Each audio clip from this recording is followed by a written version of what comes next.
Na sequência, o valor aqui agora.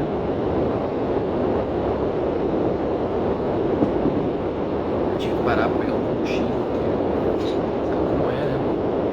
Quando a gente fala muito, acaba precisando de repor alguns sais minerais. Voltando aqui para as justificativas de tributação, comprometido, falei que ia trocar de pastor um dia, né? Inflação, sempre tomada, mesma coisa. Developing More Standards for Taxation. É um capítulo de um livro, óbvio, de um vídeo aqui, um artigo escrito pela Jennifer Bird Paul.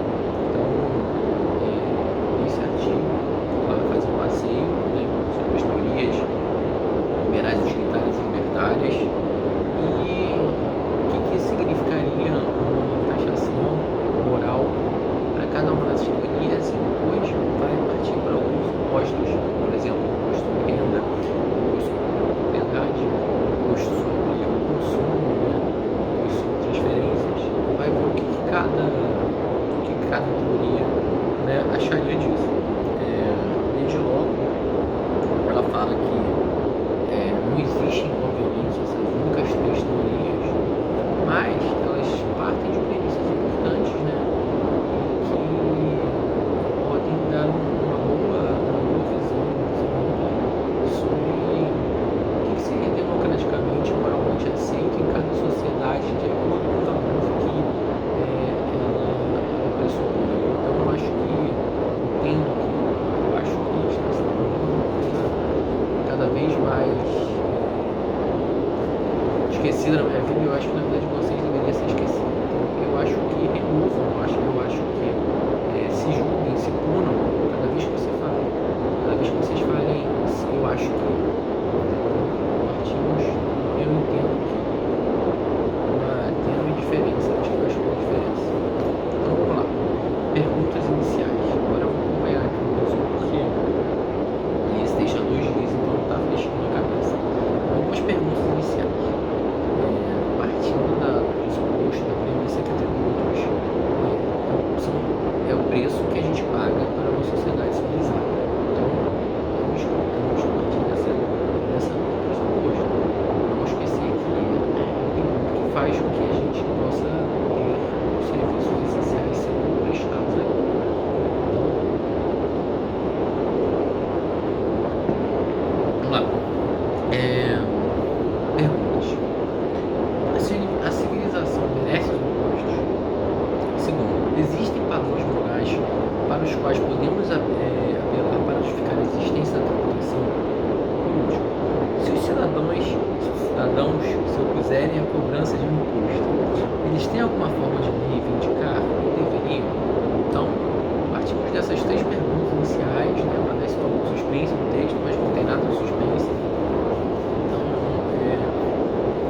isso vai a um ponto de precisarmos de uma justificativa para tributar, né? A gente precisa falar para o cidadão, né?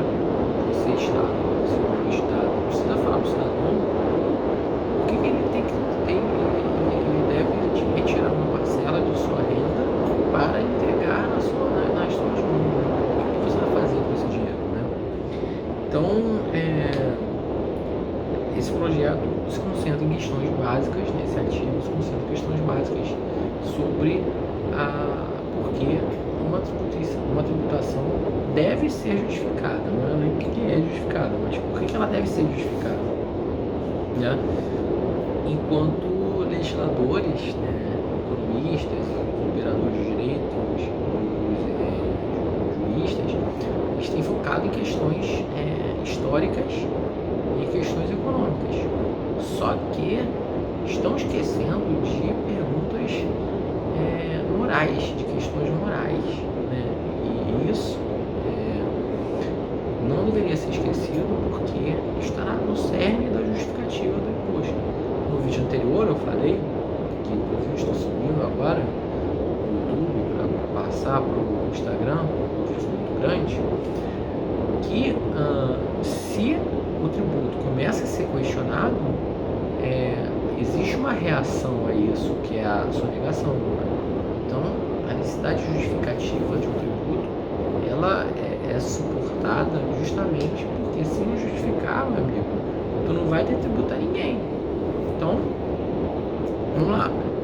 Para a identificação de padrões morais, vai depender da situação dos contribuintes e da natureza da sociedade.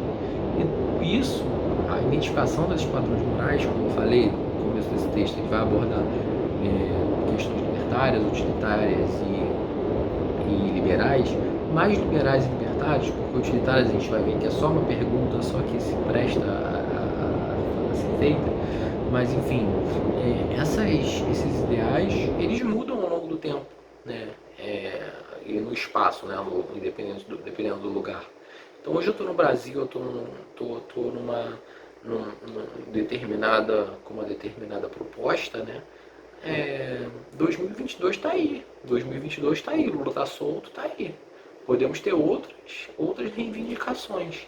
Então esses padrões morais, eles mudam ao longo do tempo. Então depende de onde você está, das pessoas que te elegeram, depende de muita coisa. Mas esses padrões morais são úteis para 3 coisas, né? Primeiro, para saber se um tributo tem fundamento moral. Segundo, para saber se o valor do custo é muito alto. E terceiro, para saber como que a aplicação das despesas e essa tributação vai ser avaliada pelo contribuinte. Então veja que é necessário uma transparência no jogo limpo, porque apesar de nunca existir, é necessário que exista essa questão de ter uma abertura para saber se esse imposto está devidamente sendo aplicado, né?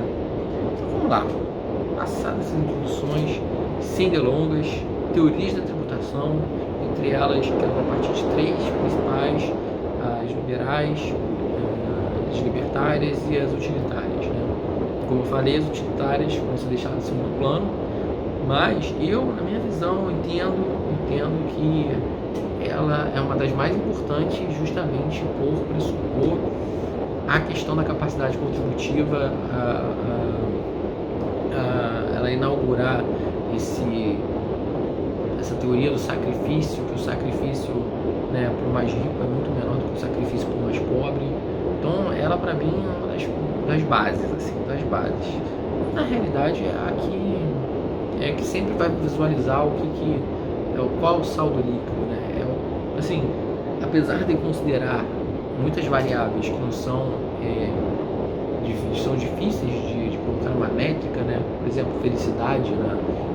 Como é que mede a felicidade para o Jeremy Fubento? Não sei, nem ele sabe, mas tem que ser colocado no cálculo. Enfim, feita essa parte, vamos lá.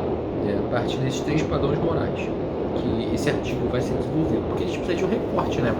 Senão, se ela não definisse que vai ser desenvolvida por outros padrões morais, o texto ia ficar com 800 mil páginas e não daria para estar falando no vídeo para vocês. Então é por isso que eu partiu desses 3 pressupostos. Vamos lá, libertarianismo já começa a hardcore aqui.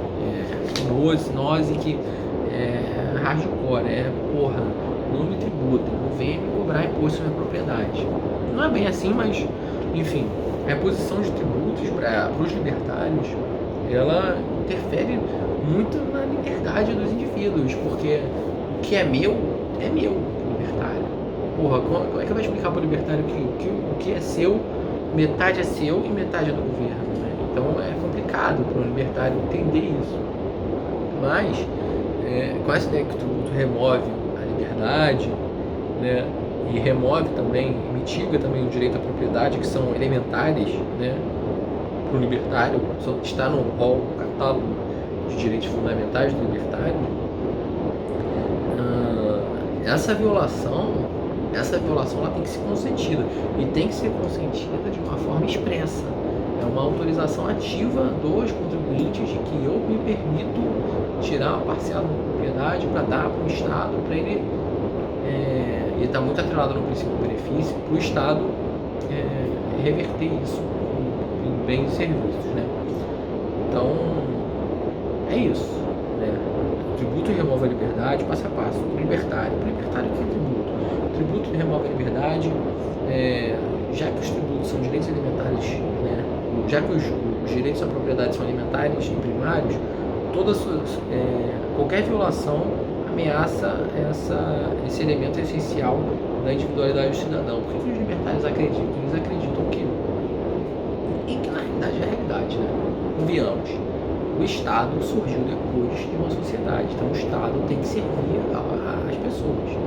Então, primeiro temos a propriedade e depois temos o Estado, que é uma concepção, uma convenção que fazemos para regular determinadas situações. Então, o Estado, ele vem depois, no caso. Vem depois do que a sociedade dos libertários.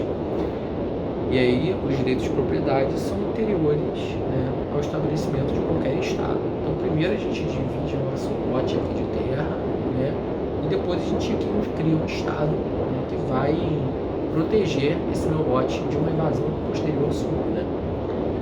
Então, por isso, já que há uma violação a um direito fundamental, né, e elementar e primário de um indivíduo, essa tributação tem que ser consentida de forma afirmativa. Só que apesar desse modelo de anuência, né, existem argumentos de que esse direito de propriedade pode ser consistente com algumas formas de impostos, por exemplo, mesmo quando o contribuinte não tenha consentido. E aí isso vem do princípio do benefício, que é: por que eu devo instituir um imposto sobre a sua imóvel? Simples, porque esse imposto vai se reverter em saneamento, educação, escola, saúde, estrada, regulamentação do mercado.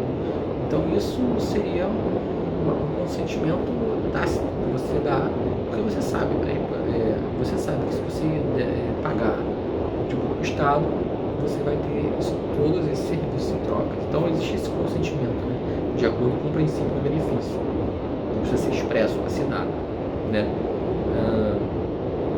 O elemento central da legitimação da tributação é que o contribuinte consentiu que o governo fornecer esse serviço. Irmão, se você está na sociedade, se está recebendo serviço, você consentiu com o custo desse serviço. Isso que é a base, né? Continuando, Milton Friedman e Nozick argumentam que é necessário um consentimento ativo para a cobrança dos tributos, segundo o princípio do consentimento. Mas ambos os autores têm teorias que contemplam um consentimento amplo, admitindo que continuar vivendo em sociedade e aceitar benefícios dela constitui a aceitação do imposto. Então é exatamente o que eu falei, que, cara, você está na sociedade, tu está aí vivendo, então, cara, você está consentindo, entendeu? Não é uma festa open bar que você não está pagando nada. Então, tu sabe que tu tá ali, tá na patota, tá na meiota, entendeu? Você tá recebendo os benefícios lá. Então, não vem me falar que tu não consentiu. Se você não tivesse consentido, que você não tivesse na festinha, entendeu? Então, nós que explica essa justificativa de consentimento por meio de uma evolução de uma sociedade hipotética, partindo de que na origem dessa sociedade as pessoas pagavam a outros, que são as agências, né, para a proteção de sua propriedade. E aí evoluiu para um estado de vigia noturno. E aí eu queria sempre falar isso. Em vídeos anteriores vocês viram que eu já falei do Nozick, e que existiu uma evolução de uma sociedade completamente primária e que foi se desenvolvendo, né, pagavam impostos para uma agência, essa agência revertia em serviços de proteção, né, serviços quais? Judiciário, segurança, e se tornou uma verdadeira estado de vigilância, né? E aí, inclusive, eram admitidas algumas redistribuições de renda desses clientes que pagavam a agência para os não clientes, porque essa redistribuição de renda servia para evitar que os não clientes dessa agência, os que não pagam tributos, não interfiram nos direitos de propriedade dos clientes. Então essa redistribuição não é porque ninguém é bonzinho, não. É porque eu não quero que você me incomode, então toma aqui um trocado e vai viver a sua vida. Por isso que, enfim, essa é a evolução do Estado para o Nozick. Então Milton Friedman e Nozick, porém, admitem que a maior parte da tributação, inclusive sobre a renda, principalmente sobre a renda, eles violam direitos básicos da propriedade e ameaçam a liberdade econômica, né? Mas, né, nossa, que depois flexibilizou e chegou a uma posição que incluía uma tributação imobiliária. Justamente porque é uma tributação imobiliária, a gente vai chegar ali mais na frente, que fala que se você cobrar um imposto sobre o seu imóvel, mais rico, né, o imóvel mais caro, vai pagar um imposto mais caro. Só que o benefício vai se retornar de uma forma maior, né? Então, vai ter uma escola melhor ali que vai poder... Vai chegar, vai chegar, calma. Aí vai ter uma escola melhor que vai poder... vai promover um bem-estar maior na sociedade, enfim. Gira em torno disso. Quanto maior a sua propriedade, maior o valor do seu tributo, também vai ser maior o valor do seu benefício. Basicamente isso. Continuando o utilitarismo. A única coisa que eu tenho para falar sobre utilitarismo, eu acho que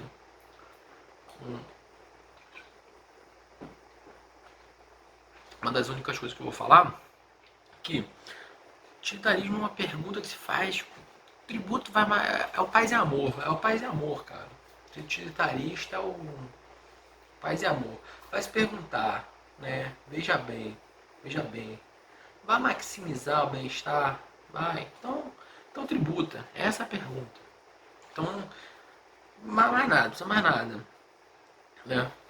Mas, é aquela questão que eu tinha falado do princípio da capacidade contributiva. Nossa, tem mais coisa aqui, ó.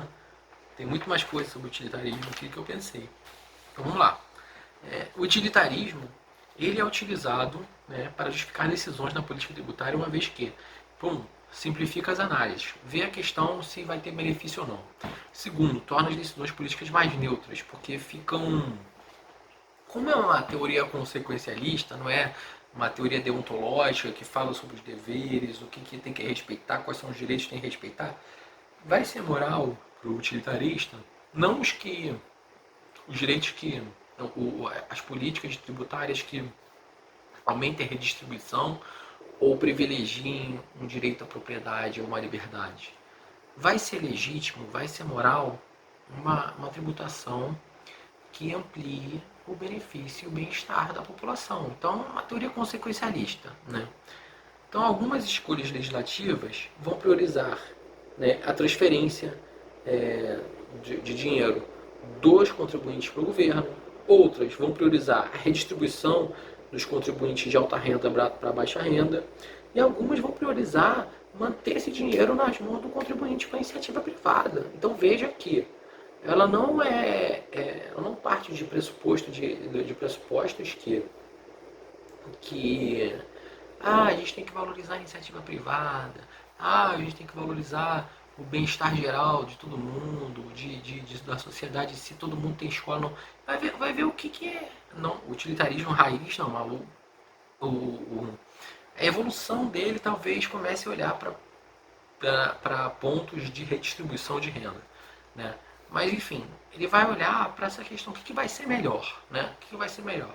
O que é melhor é moralmente ético, né? Independente do que seja, independente se seja um Estado forte, se seja uma iniciativa privada forte, ela é consequencialista, como eu falei, ela vai ver qual é o benefício maior, né?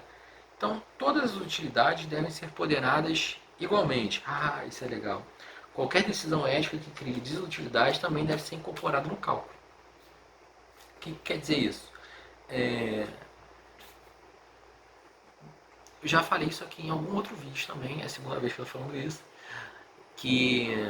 mas em outro vídeo, em vídeos separados. Me lembro muito bem, era um vídeo que eu falei sobre o texto do Michael Sandel, e que levava em consideração assim, o que uma pessoa acha mais útil, mais feliz? Porra, ver uma peça do Hamlet, ver um capítulo de Simpsons, ou ver uma luta do MMA. Cara, isso aí é foda, é relativo. Mas o utilitarismo ele parte de pressupostos objetivos. Não considera você como indivíduo, todo mundo vai querer ver Simpsons ou ver MMA. Não vai querer ver uma peça do Hamlet. Entendeu?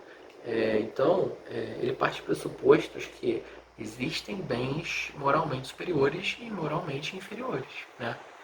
Então,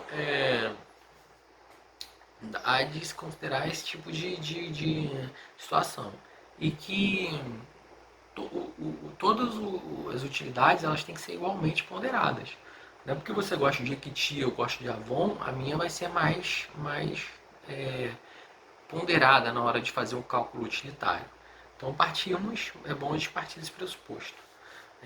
Na sua forma contemporânea, como na teoria do bem-estar, o cálculo utilitarista olha para as preferências sociais de uma determinada sociedade.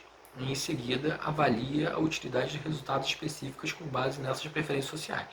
Nesse modelo, não existem ações fundamentalmente éticas ou antiéticas. Enfim, se vai ser ético ou não, vai ser definido pela consequência, pelo resultado da equação. Passo a passo. Toda ação deve ser independentemente avaliada com base nas suas consequências. Essas consequências serão diferentes em sociedades diferentes. Por essa razão, a análise utilitária depende inteiramente do contexto em que é aplicada, que provavelmente resultados diferentes vão originar, né, em diferentes sociedades. É isso que pressupõe o utilitarismo, que é mais neutra, né? A gente pode perceber que ela é mais neutra. Então, tenho mais muita página para falar. Eu queria dar uma acelerada, mas a gente vai dar uma acelerada. Por quê? A política fiscal que é moralmente aceitável, qual que é? A que aumenta a utilidade e que diminui a desutilidade. Essa é a política fiscal moralmente aceitável. Então é isso que a gente tem que passar a perceber. Né? Porém, essa análise deixa de fora uma parte fundamental da análise. Né?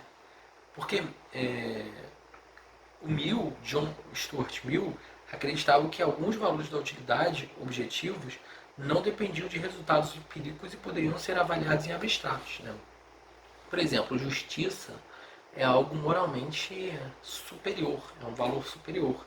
Então esse valor, aí que está, esse valor deveria ser ponderado de uma forma muito maior no cálculo utilitário. O quanto de justiça você promoveu e o quanto de eficiência econômica você promoveu. Promovi 10 de eficiência econômica e promovi 10 de justiça. Só que peraí, a justiça ele pesa 2.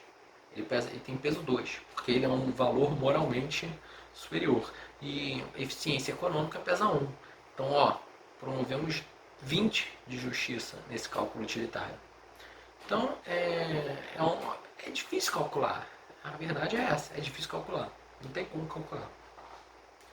Mas é uma teoria neutra. Né? Continuando, aí uma parte interessante, que mesmo que a tributação, que é justificativa para a tributação, esses valores produziriam tanta utilidade, no caso justiça, que uma ação que iria ser considerada ética por um cálculo utilitário, por produzir e aumentar a justiça, imparcialidade e igualdade, apesar de potencialmente criar desutilidade para alguns, né, ela seria considerada ética, porque para alguns a questão da justiça, fatidicamente, iria impor uma tributação mais alta para as classes mais altas. Então isso iria impor para alguns alguma desutilidade. Só que essa ação foi ética, porque ela considerou valores de justiça e aumentou, que é o valor superior, e aumentou o bem-estar geral. Né? Então, mesmo que a tributação possa criar dor para o sujeito de imposto, o cálculo utilitário pode concluir que a imposição do imposto é eticamente justificado, né? Já que a utilidade dos programas criados pelo governo excedem aquela excedem aquela. Então é isso, é basicamente isso. Criou desutilidade para alguns, beleza, senta e chora porque você beneficiou uma maioria. Né? Conclusão de Mill. Conclusão. Existem diferenças éticas significativas entre prazeres superiores e inferiores. Prazeres superiores são mais valiosos por causa dos prazeres superiores, que tendem à igualdade e justiça, eles deveriam ser estimulados no cálculo utilitarista. Né? Então é isso que fica de conclusão aí. Né? A ação ética é aquela que incentiva mais prazer, qualquer que seja a razão para a produção desse prazer. Então, o Stuart Mill, ele supera esse ponto do utilitarismo do Bentham, porque ele começa a atribuir pesos para valores, né, morais que ele julga superiores. Então, os governos podem exigir que os cidadãos paguem impostos, mesmo que muito pesados, né, porque resultam em redistribuição que aumenta a justiça e igualdade em uma sociedade. Se os governos exigem que os cidadãos ajam no sentido de produzir mais utilidade, as ações dos cidadãos serão éticas, ainda que sejam compelidos a ter que pagar algum tributo. Então, a tributação ela vai gerar essa questão da justiça, porque vai tirar dos mais ricos e dar para os mais pobres. Então, já que é moralmente ético, né, ainda que eles sejam compelidos, né, ainda que seja obrigatório para o mais rico pagar mais, né, isso vai ser moral. Isso vai ser moral, porque aumentou a utilidade. Perfeito? Fechamos o utilitarismo e vamos para o liberalismo. O liberalismo de Rawls, principalmente. Né? O cerne do liberalismo político é que sistemas políticos moralmente justos garantem a igualdade de oportunidades. Por isso, o liberalismo rawlsiano pode exigir uma distribuição pesada. O que é igualdade de oportunidades? Igualdade de oportunidades é todo mundo ter a mesma condição de poder alcançar determinado fim. Né? Dependente questões de nascimento, nasceu com alguma deficiência, necessidade especial, nasceu com algum problema, nasceu com menos renda, mais abastado, isso tudo vai ser considerado na parte redistributiva. Porque pessoas que geralmente. E isso vai impactar uma tributação sobre herança muito forte, porque essas questões de tributar herança, redistribuir renda, equalizam o ponto de partida. Né? Então, como o libertarianismo, mas ao contrário do utilitarismo, o liberalismo rawlsiano começa a partir de uma premissa de que existem direitos humanos centrais e que não podem ser violados, ainda que a violação implique benefícios para a sociedade. Então, tem esse ponto de contato com o libertarianismo, porque vão existir direitos fundamentais. Só que a diferença desses direitos fundamentais não são os mesmos. E o utilitarismo não considera isso, considera o cálculo apenas, a consequência. Só que para o libertário, um direito fundamental de propriedade vai ser essencial, enquanto para o liberal rawlsiano, o direito de igualdade de oportunidades vai ter um outro peso. Então, e o direito de propriedade também, vai estar lá embaixo para o rawlsiano. Então a gente tem que partir dessas considerações. Que a igualdade de oportunidade deve se estender a todos os acidentes do nascimento, além de condições econômicas, como beleza, inteligência, antecedentes familiares e conexões. A melhor maneira de criar uma sociedade que cumpra os ideais rawlsianos é por meio de um sistema robusto de impostos e transferência. Só que aqui ele não fala de impostos progressivos. Não fica claro. Na teoria de justiça dele não fica claro. Mas ele fala bastante de transferência. Ele não fala de que meios os impostos vão redistribuir a renda, mas fala de transferências. Então, para o Rawls, o direito de propriedade não é inviolável. Temos que partir dessa premissa. Porque ela está sim suscetível a uma redistribuição. Se você é muito rico, fica atento. Bota cerca elétrica na tua casa, porque ela está sujeita à redistribuição sim. Por isso a imposição de impostos para os mais ricos, para fornecer oportunidades, né, adicionais para aqueles com menos, é compatível com o modelo rawlsiano. Então, modelo rawlsiano, modelo Robin Hood, tira dos mais ricos para dar para os mais pobres. Basicamente, acho que essa é a ideia. Então, partindo para as formas dos tributos. E aqui ele vai falar, ela vai falar de determinados impostos e o que cada ideologia, né, acha sobre o que cada teoria acha sobre esses impostos. Né? Como o legislador pode aplicar o que ele determina, será as crenças morais geralmente sustentadas de seu eleitorado na criação do sistema tributário. Por isso, o legislador tem que estar atento para o ambiente em que se encontra. Se você estiver no ambiente liberal, você vai ter que legislar de uma forma. Se você estiver no ambiente libertário, de outra forma. Imposto sobre renda. Para o libertário, esquece, não tem como. Não é intragável, né? Então, só será moralmente apropriado se o contribuinte tiver a oportunidade de recusar. Parte daí, esquece, né? Se você tivesse a oportunidade de recusar, pagar um imposto, você recusaria? É óbvio que sim. Então, esquece imposto de renda, porque para o libertário, o consentimento, ele precisa ser requerido, né? Então, o imposto de renda ameaça os direitos de propriedade. Para os utilitaristas, o imposto de renda pode ser moralmente justo, desde que aumente o bem-estar social. Blá, blá, blá, ok. Né? E para o liberalismo político, ele vai endossar um IR por motivos éticos, né? E, sobretudo, de acordo com a capacidade contributiva. Quanto mais você tem, mais você paga. Então, o sistema de IR de transparência aumenta a igualdade de oportunidades, especialmente se for progressivo, porque vai ter um duplo efeito, que vai produzir vantagens para os pobres, seja por meio de isenções, né, de determinadas faixas de renda, e para os ricos vai promover desvantagens, que não tem muito dinheiro, vai ter uma tributação maior, vai possibilitar um acréscimo maior à receita do governo para poder redistribuir, né? Enfim, tem esse duplo efeito. Então, ele fala aqui sobre 3 tipos de imposto de renda: pool tax, flat tax e progressive tax. Pool tax, todo mundo paga a mesma coisa, é questão da opção, que no governo da Margaret Thatcher não deu certo.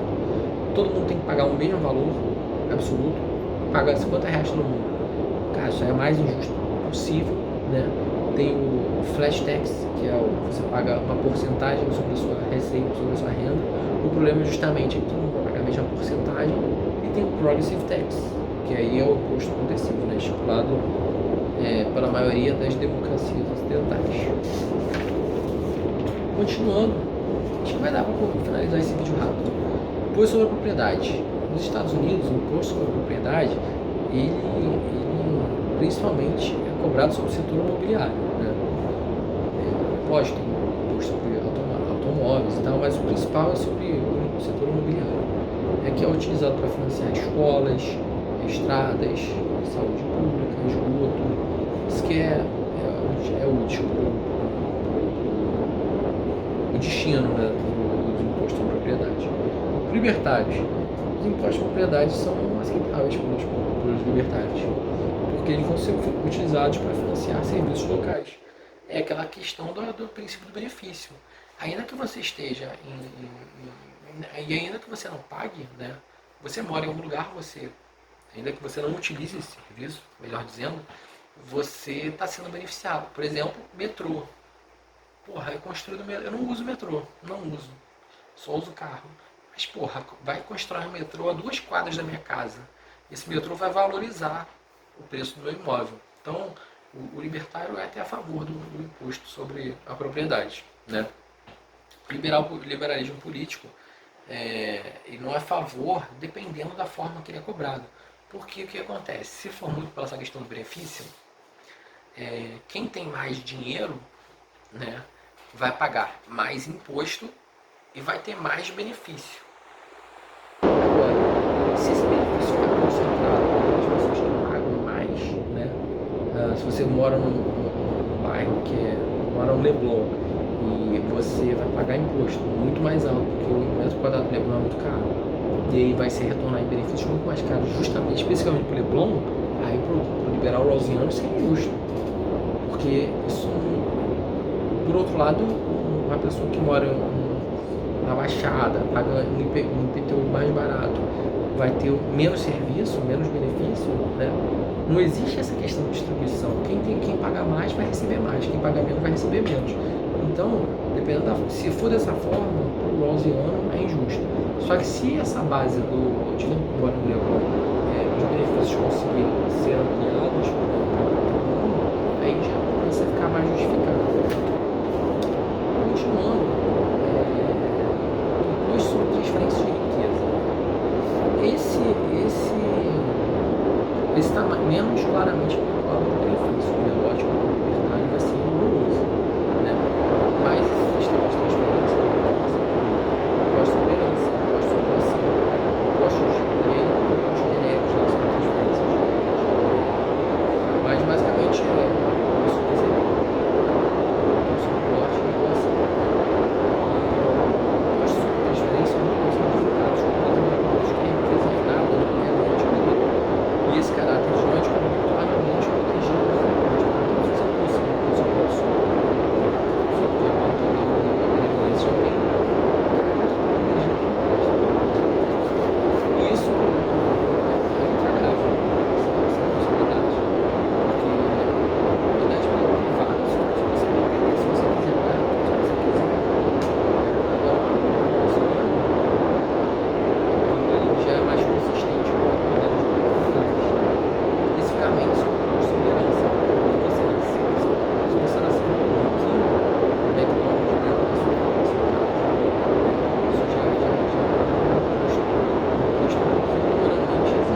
Só que esses impostos, os losianos defendem que esses impostos eles podem ser compensados por transferências do governo. E também pode ser compensado por determinados critérios, por exemplo, seletividade. Seletividade pode ser útil para tentar equilibrar as coisas. O imposto sobre o consumo é inevitável, então vamos pelo menos colocar o imposto sobre feijão com uma alíquota mais baixa do que o imposto sobre a cachaça.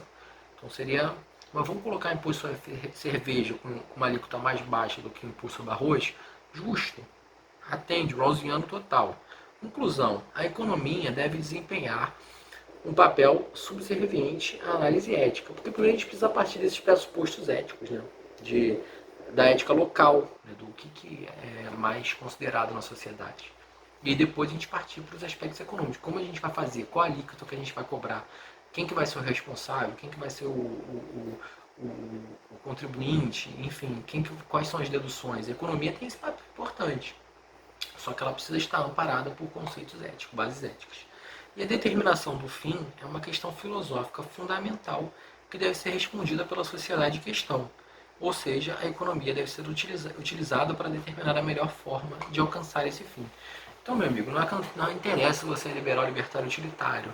A economia serve para te ajudar. Ela não é um fim, ela é uma ferramenta, um acessório e quase 40 minutos de vídeo. O tempo máximo que eu teria. Então, boa noite a todos.